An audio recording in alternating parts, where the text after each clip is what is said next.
Wang machiegni ahinya ma endi en wang jowi mar Blackman. Machiegni seche gendi wadwa wuoyo kod achiel kuom jolony mar siasa e kaunti ni ma Migori ma iluongo ni Navin John sama odwa leronwa achiel ariyo adek matimore e kaunti ni endi mar Migori. Machiegni ahinya bwana Navin, to nyiswa ni to chal mar kaunti ma Migori e yor siasa osegigi kanya nyaka gi seche gendi.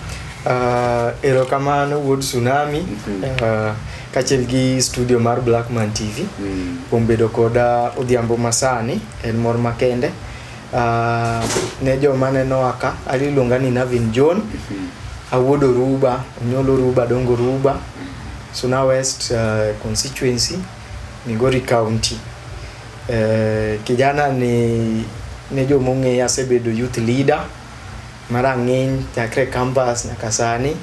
Ase occupy bende offices moko matindo tindo mag siasa, to gi sani to koro ncha dok e school asomo go weche mag governance kaachiel gi research, mano siasa kaachiel gi weche mag telo gi dongruok.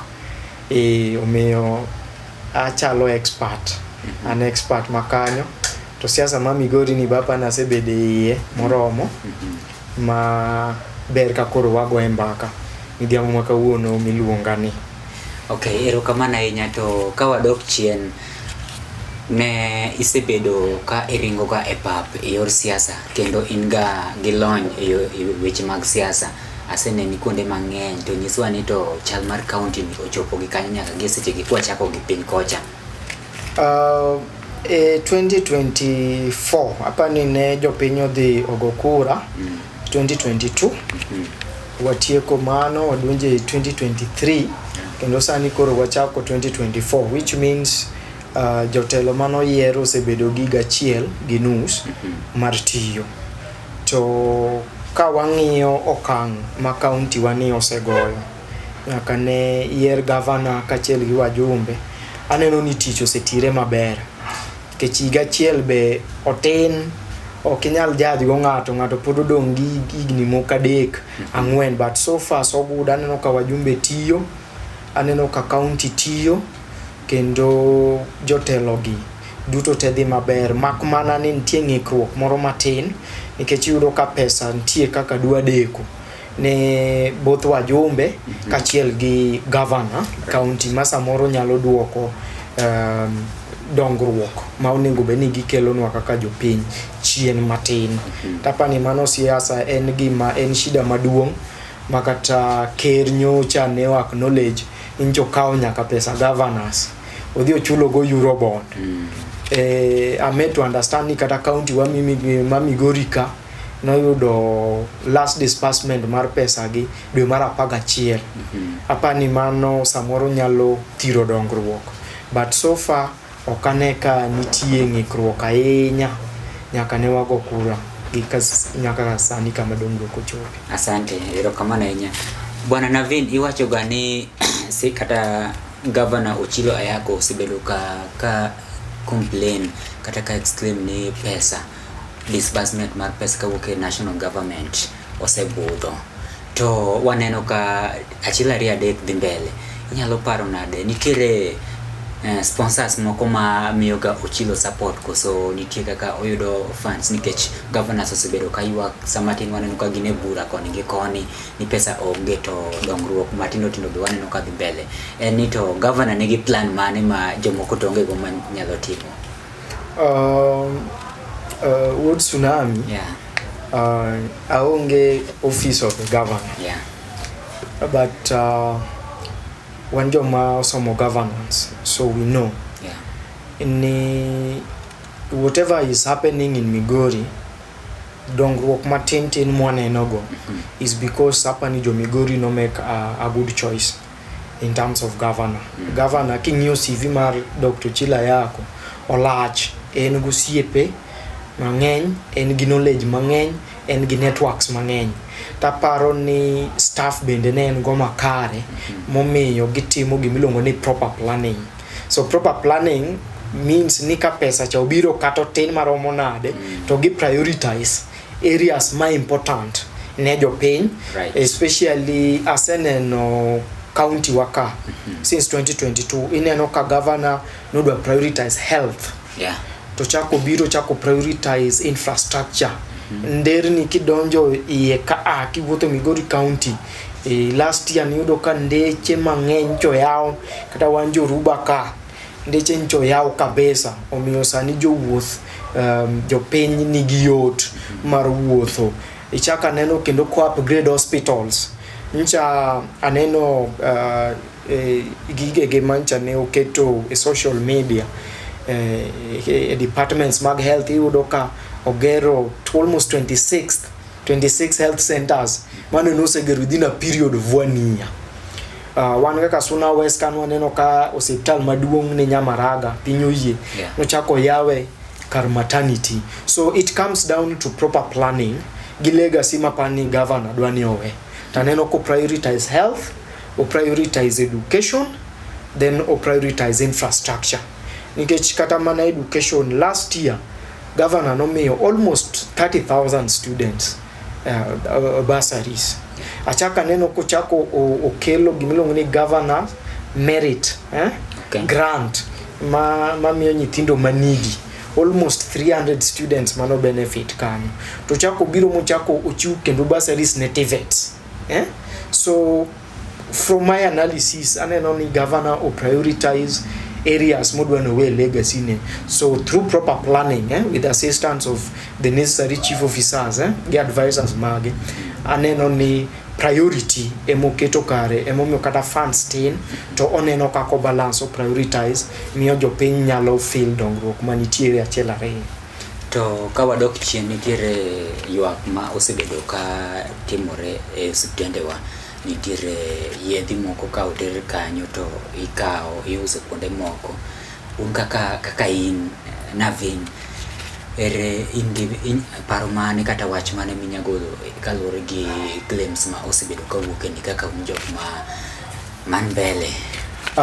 As a researcher hapa ni wasetemo nonro kuom issues ilongo ni situational awareness about gik ma dhi mbele maricho gi mabeyo e county wa kama Migori. Wach mar yath en gima osewachore. Kapani nodwa wachore mang'eny e telo mokalo, e telo masani to pok awinje ahinya, but gima ng'eyo ni county government disburse almost 6 rounds of yedhe ma through public sources ma launch godo yedhe ma biosiptende mopogre. Aparo ni the challenge ma wan godo en ni the county government kachiel gi relevant NGOs poko timo ne jopiny gimiluongo ni civic education. Mondo oler ne gini kidhi osiptal you need to expect this and this and this. But I believe ni painkillers should be there. Yedhe ma thiedho this recurrent infections nitiere. But then you realize there are some specialized drugs ma okenya yodo within the county government pharmacies. So chuno ni nyaka jopiny timenade wuok oko. But so far a research mancha ne watimo kachiel gi colleagues magwa waneno ni incidences mag jopiny mawacho ni okoyudo yath e osiptal odok chien gi atamalo 30, which means there's 30% reduction in jok mawacho ni ok giyud yath. So I believe ni within 1 year that is progress. Another thing mang'eyo ni notimore ni county government masani nobiro ni nodonjo to yudo kane county government ne nigi debt maduong' e kambi mar KEMSA ema distribute yath ne county government gi national government. To county government maro ma Migori ne nigi gowi turi. To the first act mar governor Ochilo ne nokwongo chulo gopi mar yath mondo Migori ochak yudo yath manyalo stock osiptende. So I believe ni with Waziri Nyerere gini kachiel gi chief officers manitiere o prioritize wach mar stocking pharmacies mag county government hospitals mondo jopiny at the lowest level mar health center obeni nyalo yudo yath. I think that should be a priority. Right. Yeah. Okay.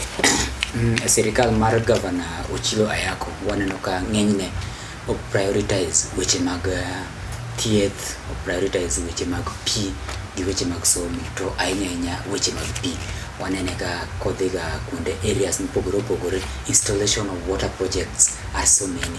Why ang'o miyo prioritize water, ndara gi pi to then weche mag education waneno ka ni chien matin to pi ni mbele mang'eny gi weche mag nderni. Ang'o miyo nikech education monego bed mokwongo? The truth of the matter is if kidoke e chike wa the constitution, governor nigi mandate mare. Yeah. And then the national government, yes, through our MPs, benigi mandate mare. Yeah. But if you look in terms of education, you don't need the national government or do a meet priority. Right. That is why you look at pesa mar bursaries, omegi pesa mar gero primary and secondary schools. Right. Omegi, because they have, I think, only 3 areas: education, and security. Actually, in education, security, and then they have to prioritize also legislation. Right. But if you come to the government, the rest of the roles, yeah. So education, okanyal wacho ne governor oko prioritize. Why? Because ka governor in one set nyalo miyo nyithindo almost around I think around 3,000 or so priority umegi bursaries. Ochako omiyo kendo grant nyithindo mimo full scholarship, right, 321. Ochako sponsor kendo nyithindo a local TVETs, because TVETs now fall under the county government. Okay, ochako sponsor kendo nyithindo within this tertiary education. Yeah. So to me, I think the governor will prioritize education, because onge chik mawacho ni governor nyaka gol bursaries. It is not there, yeah, in the constitution. Right. So en manania, we want a county where students, where the local communities will be educated. So nyaka gijiw lwedo constituencies, nikech pesa ma constituency ni go is not enough. So they also have to chip in so that we have a learned generation mabiro biro to build workforce mar county waka kendo tero mbele. So that is a priority. Mar ariyo, king'iyo kada mana TVETs ma are within the county, anoka governor has done a lot, especially Miari TVET. There's a lot of things that has been done. Ncha naneno kokelo nyaka new machines kanyo for training, Kababu. Right. There is a building man of the mbele. Okay.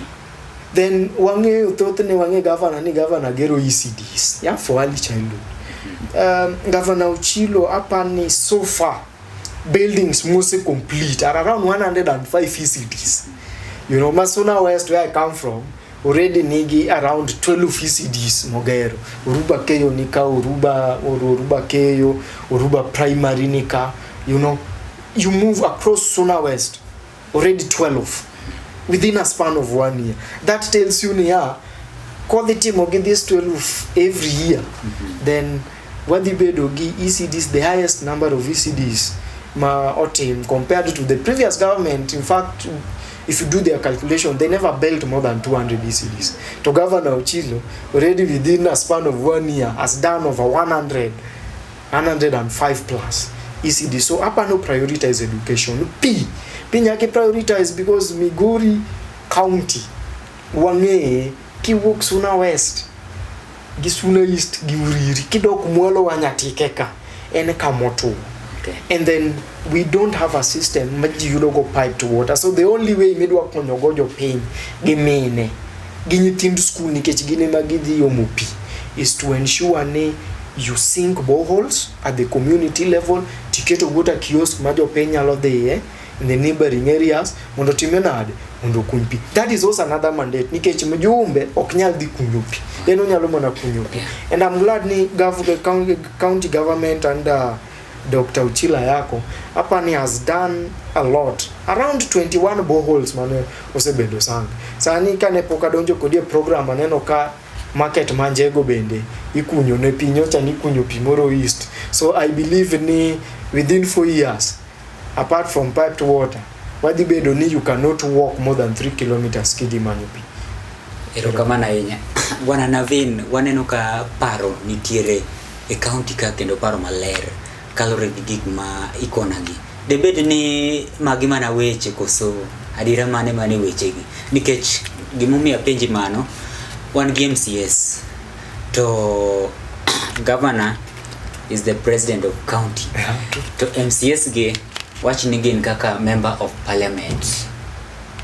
Yeah, they are representatives. Kendo gine magi represent governor a county level kaidi. To most of MCS yuakga ni governor odagi release funds to their wards. Moso kidhi Wasimbete ward kocha. Isekwano na ng'eny boreholes ma governor oseloso installed project madhi mbele gi sani. To kumadira kichopo Wasimbete nyaka gi sani itiere projects moko ma okwamo nyaka gi sani. To wawinjo ga ni kata ka MCA wacho ni itiere kaka governor poko release funds.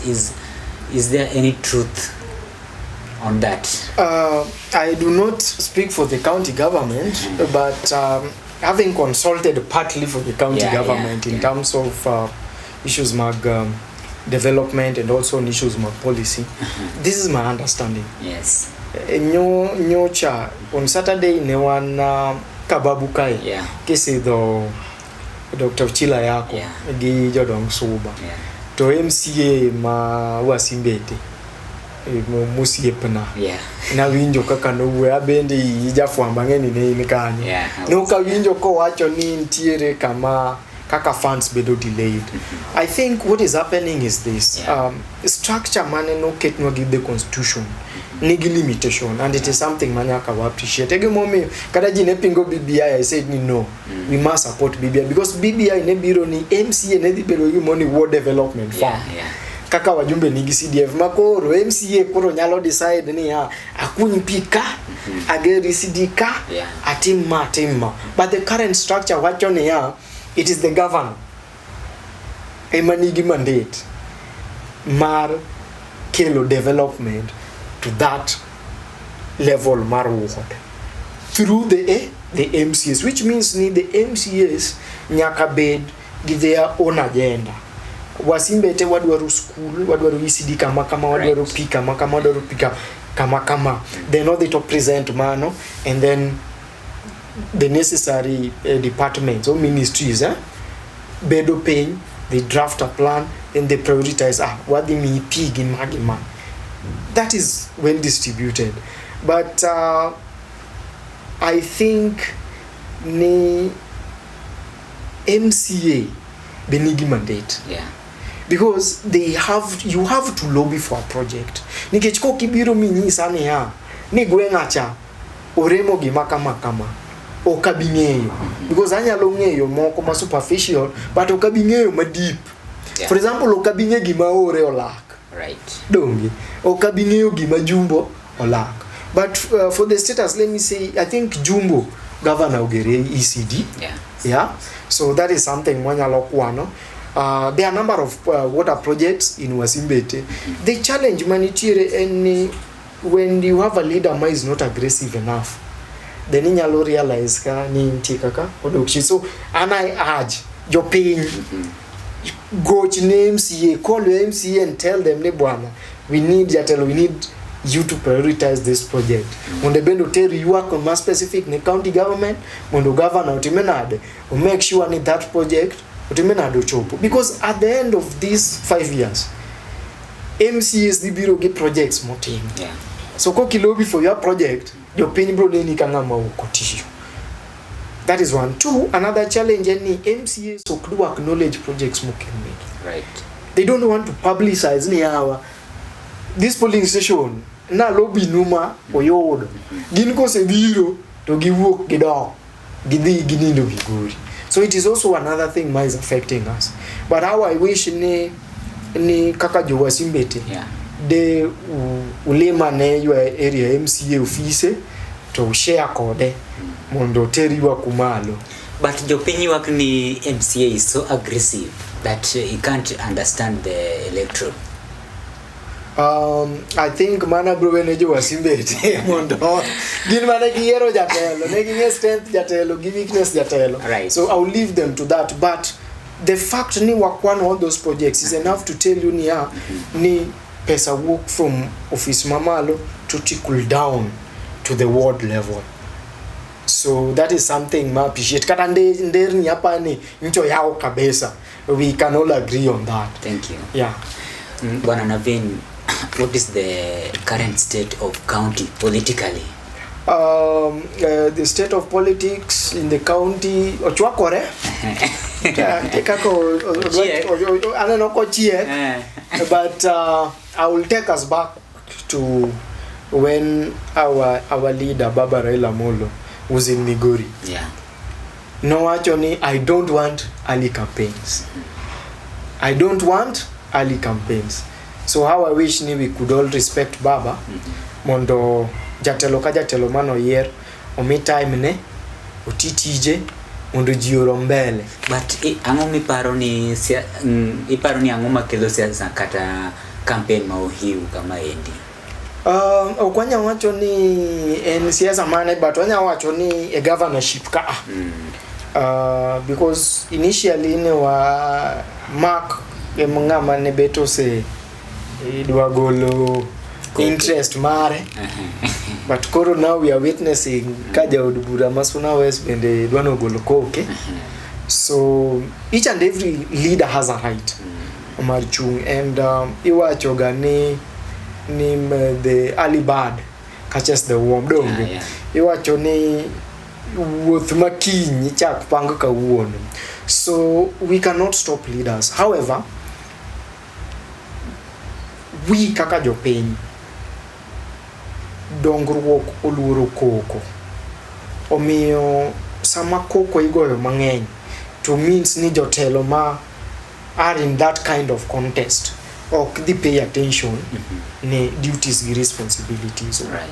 So I would urge ni wadembre uru ng'ato ka ng'ato otim tije, sa siasa dhi time nade dhi biro, to kobiro to each and every person madwaro gimoro from MCA to ango biro bedo gi time ne mar reach out to jopiny kendo kwa ombulu. To jaod bura Masuna West migosi Peter Masara osebedo ga kayuak kata kawacho ga ni county ma Migori ma hotel ne gi Ochilo Ayako otamore tich emomiyo ogolo koke gi sani. Iparo ni wachno nyalo keto gi kanye? With all due respect, Mheshimiwa Peter Masara is like a father to me. Yeah, I know. Politically he nurtured me. Yeah. Kendo atiyo kode in the first phase mar office, and even in the second phase ne watiyo kode nyaka time mane koro na wuok ka adoke weche mag school. I would give my own opinion. Yeah. Masa moro not everybody will agree with, but I'm an analyst, so yeah. I'll have to analyze. Right. I'm a policy analyst, I'm a politician, I'll have to give my thoughts. I think Mheshimiwa is just concerned. Yeah. Just like any other person will be concerned. But I think it is too early to be concerned. Because in a period of 1 year, you cannot judge what somebody is going to do. And being this is the first term Governor Ochilo, it is too early for us to know. And then we also understand the challenges humanitarian. Pesa jogi okyudi. In fact, even MPs Mheshimiwa can attest to it ni kata wajumbe ncho dhi ng'anyo e bunge ka CDF otime nade odagu gol. Yeah, mondo ne mi nyithindo bursaries, mondo ne chul contractors and things like that. But I would say this. I think Mheshimiwa has ambition. Kendo wan kaka josona ne wanene as a potential governor mane nyalo biro after Ochilo Ayako. But I would like to refer back to what Raila said. One, he doesn't want early campaigns. Two, the oversight role is for the Senate, not for the MP. And then Mugik, I feel Mheshimiwa kago kuantoneno ni Samoro 2032 is dhi bedo crowded. But owacho ni obiro mana governor mondo ti. I think in politics we don't have that term mar dhiro governor mondo ti. It is not there. The only person manigi right mar dhiro jatelo moro mondo ti mostly bedoga the opposition, and that is the role Baba has been doing. Yeah. It is something masa mokane tek to luongo ji mondo ng'any, because he had that capacity as an opposition leader. But jotelo mano yier ng'ato ka ng'ato nigi tich ni, Right. because we can say ni ang'o miwacho ni governor ok ti, and yet for example kaka ana nene 12 FCDs within 1 year oger Suna West, mano ng'ano tiyo. Nderni mancha ne richo rubaka sani koth moro ncha chweka nderni ncha ne kalore. That was the governor was working. And then hospital ogero sani Nyamaranga cha is now I think a level 3 or a level 4. Ncha ncho beru promoted. Masani elgi a functional maternity. Mano governor tiyo, mano pinyo hiyo, okay? But that is there in Suna West. So I believe it is too early within 1 year. Mondo, what decide whether somebody is working or somebody is not working. That is 1. 2, I would like to stress each and every person has a responsibility. Nikechika no yeri mondo a focus on a particular area. So how I wish ni mondo county wani ogere, all MCAs to concentrate in what they should do. Right. All our MPs should concentrate in making sure ni the security, the education sector, kachelgi keto William Ruto tesere in parliament becomes a priority. And then the governor oket tesere with the senator, kachelgi the MCAs. Mabe poka winjo kondi ko any negative report about what the governor is doing. So I believe that is a personal opinion mar mheshimiwa, because poka neno ka MPs ma Migori County obiro as a caucus mar Migori County MPs mautero petition ne governor ne you are not working. So it is something mapoka neno. So I believe that is a personal opinion mar mheshimiwa is a politician onene kamano. Yeah, but I believe the people mabro decide whether governor tiyo or governor okti gen jopiny maneno gone kura kendo mapod odhi chako dugo irgi gisko sheet mare. Then in 2027 the people again will decide on whether the governor has performed or not, whether an MC has performed or not, or whether an MP has performed or not. So I really stress on that. Jatelo kajatelo no me responsibility. Right. Let us concentrate on what we were given as our mandate. Ngato ka ngato tim tije. Dongruok boluro koko. Mondo wawene jopiny ema mondo biu thegjo decide ka ngato tiyo kata ngato kotiye debe e 2027. Owacho ni dongruok oluro koko, mano pach Navin John. To Mr. Navin, nitiere kaka iwacho ga kata kaka wachore ga ni governor odio MCAs ma achiel ariyo kende ema pinge. Iparo ni gini kopo ni timore kaka iwache no, dongruok moro amora be nyalo bedo county kaendi. Hapa ni awacho ni dongruok oluro koko. To pod anuoyo gi projects ma governor osetimo. Right. Apenji. Kose ger ni CDs. Peso kel mumi miloso gonda. Pige ikunyo okinyi godhiambo. Market shade sigero. Ere kaki ya wadwa wacho ni MC ode. Because I believe ni governor to onge kiti moro ma oketo mar entertainment mar MCAs. I think ni MCAs is an independent branch. Right. The county assembly is an independent branch. Yeah. And their chief executive is the clerk, mabedo supported with the speaker of the county assembly. And so far poka neno ka ginganyo, poka neno ka geribel.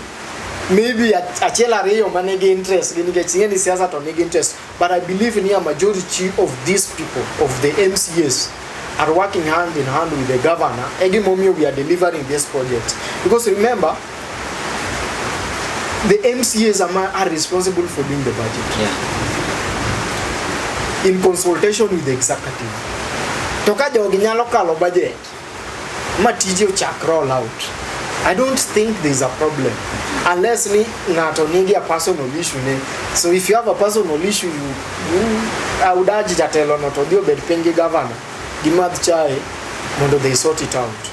For us, we will send them home. So let them do what really took them there. Gikel no Dongruok. Alright. Koro enadier ni governor tiyo. Keno governor is delivering. Nikech Senate, we know Senator Eddie, his work is to do an oversight on the county or what is happening in the county. But pokwaneno any serious oversight matimore county. Koro matende ni governor tiyo to kaluwore ni kaka Mheshimiwa Peter Masara wachoga ni governor okti. Koro chani ti kaka ogolo koke. Yeah, I believe ni one give philosophy more in politics. Yeah. Ni, you know, for you to, for one, to start creating interest, you have to stir the waters. And ngato kanyalo penja, so anyalo wacho ni king'io 2032 pauni dhipong. Right. Because I believe ni nitiere joma already eyeing ni ka governor Ochilo secheko is 10 years. To ng'at mane madhi replace. So almost everybody madhi biro kanyo en ng'ama ne poko vie for the Senate for the governorship before, and that means ni pap dhi bedo malach. So I believe ni my MP Mabe Wanaka Josuna, we really want that governorship, but at the right time, which is 2032. I believe he wants to get ahead of the pack. Yakaluregi record mare maber mar teach. So adwani, I believe ni odwani you create an atmosphere. By the time maja okaparo, to yudo kaen already osego atua moro. But that will come in 2032. Because I will really still want to stress this. When Baba Raila Odinga, who is our party leader, said Manubiro Kae ni Okodwali campaigns, that is 1, 2, the ODM director of elections, Mheshimiwa Junet Mohamed, also stressed on that day, as at now, the ODM party loves what is called political continuity. Tendenia Kane also mi governor Ochilo ticket, Junet himself said, ni onge. The party is going to support the current governor Nyakotiek Tamne, so that there is that continuity. Okaniko Choko 2027 to which Chakobedo, his own agenda, Mukete CID Pichobedo interrupted, then now we have to start again and start again and start again. I believe ni as a bona fide ODM member, ni whatever the party leader would say, whatever the other leaders of the party, their position would remain a position that I, as a life member of ODM, would really have to adhere to. Okay. Yes. Thank you so much. Koro koro watieko. Adwani inyisa ne scorecard kaka ija county ma Migori kendo ija Suna West. To ineno kaka tich tiore e county ni endi ma Migori. Scorecard mar governor wanyalo rete kanye kata inyalo rate scorecard mar governor Ochilo nade? Mana kaka nawacho ni governor Ochilo koka nodonjo. Yeah. Odonjo into new system probably poko or grasp fully. Mano nyalo limit what is able to do. 2, the public service board, Migori Chendo. So that is also limiting the governor in terms of his function. Because I know there are around five chief officers Mapoko get in place, so they are acting, so you need the chief officer. So these are the technical guys who there are a number of director positions Mapoko Bedo failed. So I believe if you look at the fact that board is not there, one gijo teachma continuously retiring and they cannot be replaced, it means the effectiveness of government is still going to be down. But nevertheless, despite the challenges Mose Bedoge Mago Kachel issues of finance, I would give him 8 out of 10. Considering challenges Godo, considering challenges in terms of disbursement of resources from the national government, gigi kumosete. But I would really love to appreciate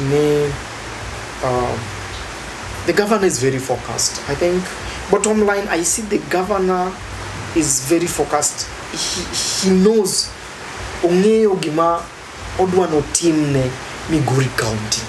And as the day goes by, kaininga makini you see it evolving. Ineno ka areas mage mano yudo karach todwano prioritize. Education, health, water, money nisa, and then infrastructure. Those are the core things, Matimore. And another important thing maybe we love to stress up is area mara agriculture, because I see around 3 or 4 projects the governor is trying to do. Initially we did not have cage fishing in Migori County. Governor Uchilo Ayako introduced cage fishing. I believe is now going to help us boost our fish productivity, because Rechmanewa Chon Jolupo de Manya Nam Chasani Dok Ping. And you can see that by how many Victory fish farms are everywhere. We have another one here, we have another one in Awendo, and all that. Right now, if you go to Nyatike, you look at how rice production within this year can increase by around 10%, courtesy of subsidy by county government. You also look at the introduction of sorghum. County government or support so many farmers in Nyatike. Mano aid in sorghum production. Mapani sani they are now harvesting, but already data money asene indicates ni sorghum production jump by up to 15%.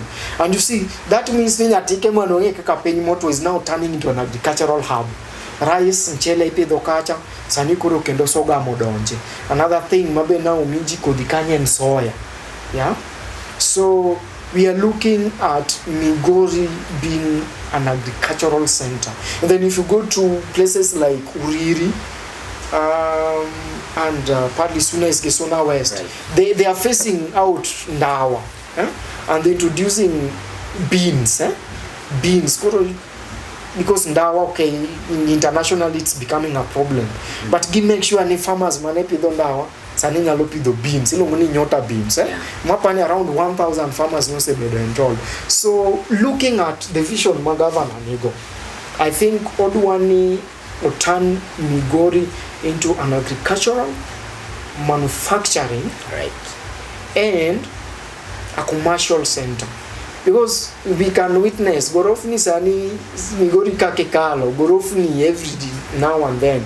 So I think he wants to create an environment where companies can thrive. If you go to Getonganya, Nchanoya officially Sani Nyaloyo Domogo, Chana Nenoka Uchak Kete. And I believe very soon dairy plant Morobe would be coming. So much work, but if you look at that, of somebody, a governor leader who is very visionary, a governor who wants to ensure any jobs, opportunities are being created. Lichota Airport, Oyao, for the first time I can move from Nairobi to Migori. There's so many people. In fact, in Rukani, the flights are booked. Giponga Kamam, I think Skywards want to introduce an extra day so that instead of the 3 days, will be 4 days. That is going to boost tourism. So if you look at it, the small things, they are opening up our county to investment, and that means that the economy of this county is going to grow. More youths are going to be employed. How I wish we could find a way with the public service board. Mondo youths, the young professionals, or you would an entry program. But then I also know the governor is trying to work on a program. Madi and Shua we have an integrated internship. Okay, it was called student work, a kind of program. An internship program, Migori County will just bring their names to give those sorted truth and also for internship and stuff like that. So those are good policies that I think the governor is working on. and I think the future of Migori is bright. And for that reason, we really have to Nyaka support the governor for 10 years. And then we welcome the new leadership that's going to take it over from there. Kawati ekoni tiere installed projects. Like example, one Chiro Moro town kaendi. Chiro ni osebudo ahinya kapok olose. Governor oselimo chiro no ng'enyne. Koro wakiani plan mane ma governor ni godo kata kaoponi isewinjo wach chiro no nyaka sechegi. Thank you. I think that is where I was talking about civic education. If you look at this market, nochakore main program nochakore when the former governor was here, Governor Obado, and then Governor Uchilo inherited it. But we must say nyakane governor B gicho se woke foundation mocho pokamo. Right. And I think it is not a county government project. It is a partnership. My funding new work from World Bank, Kabiro, and we all know challenges. Man, no Sebiro. We always nyakawangega ni ka government tomorrow work tomorrow duogo. There is what is called transition. So it normally takes time. So I think Mano is one of the reasons why that project is stalled. But I talked to Victor, is the chief officer of trade, and the Ambassador Maromani hapa ni bencha no biro mo konene. So I think we are going to start seeing some progress because I think that funding has been secured. Donengo no biro mundo ticho chakre. But I would like to also say in around 4 markets, mane no ger to nepokoti ekimo bedo operationalized. Sanyo se bedo operationalized. One of them is Ombo. Ombo right now is working. It has been operationalized. I think Kakrao has been operationalized. There are things around 4 markets now already have been operationalized. So that means we are making progress. I would just urge Jopenyene, let us believe in the leadership that is in place. Chironi, I think, is one of the hallmarks mar Governor Chilo. So I know he's going to make sure ni utieke majobedo slotted. But I would also like to emphasize ni challenges mani nitire kanyo before tik chiro no kakacho neni kanyo nchose losi. There was an issue mar P nchose ket kanyo ne joma losore and the rest. Then apani there are more temporary shades ma bedo put up as we wait for Marindi market mondo Obi. But I believe before the end of this year, the first phase is going to be over. And then what kati yekota choni wange ni gimaber will always take time. So a standard mawinjo need wagere kwa when I looked at the schematics, odiberu state of the art. So let us be patient. Olosno gimaber ma will serve us for years to come. And also there was also a problem with stage. I would like to emphasize it. Then gindara maneluru chiro no nerach, but apani the governor no biro ma goe mara maber masani chudo mane nige tiecha. Apani sa no onge. That is progress. Stage kama mabati no kwale bishets ukacha. Pani governor ncho se go with mabati go. Kani this stage 2 months ago ne onge light. Sani lights kapani ncho no se losi muchako kate kendo LED lights ma joma uso nyalo uso sani nyaka around sadek somewhere. So that is progress. But there is an issue with the drainage mass stage. I think it is being worked on. Right. Ero kama na enya bwana Navin to kakoro watieko giseche giendi. Konwa nena ni to governor county ni ndi Migori bwana Uchilo ayako en gi plan mane e financial year mabiro. Ka inyalo ngeka. Mana kana wacho, you know, I'm not an employee of the county government. But as governance specialist, we tend to interact with most of the staff and the leadership as we bring proposals and also share concerns and so things like that. What I know what is going to happen this year is just an improvement of Gimose Timuriga Mokal. So I expect we are going to get twice as much development as before, which means I expect we are going to have more ECDs, more boreholes being drilled. Manaka ne wawacho ni anim kata moro anjega thing ni timo moro no tiekka. And generally I think the governor is going to focus on things that would give the people of Migori value. And my hope nika beto igani the Watchmar Public Service Board be solved. I think that's a priority for him. Mondo young professionals will give their effort into the county government so that we grow it and we make sure our county ranks among the top. On that note, apparently ogol research results moro mogik kai mane wacho ni counties adi mane commit percentage benegi keto kata mana development money within their budget. Oyudni Migori was among the few counties mane no make sure ni they prioritized development in their budget. Makata Homa Bay didn't. So I think kudos to the governor. Let us give him time. Let us support him. I think he will continue to surprise us more and more with the development. Thank you so much. Koro bwana Navin ka watieko to adwa ni nyis jowinjo wakata joneno achiel ariyo adek kaluwore gi weche kata state mar county ni endi ma Migori. Erokamano Wood Tsunami. Yeah. Hapa ni magomba ka maber. An mana gi weche adek madwa ni anyis jopiny. Mokwongo waduto te ne joma ne nigi kura mane wuok modhi ogo kura.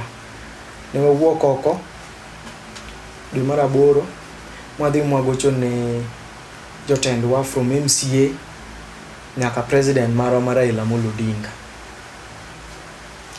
To mano miyowa ratiro achiel ni out of jok mane wagocho negi te nyaka wami jatelo ka jatelo nafas mare mondo tine jopiny.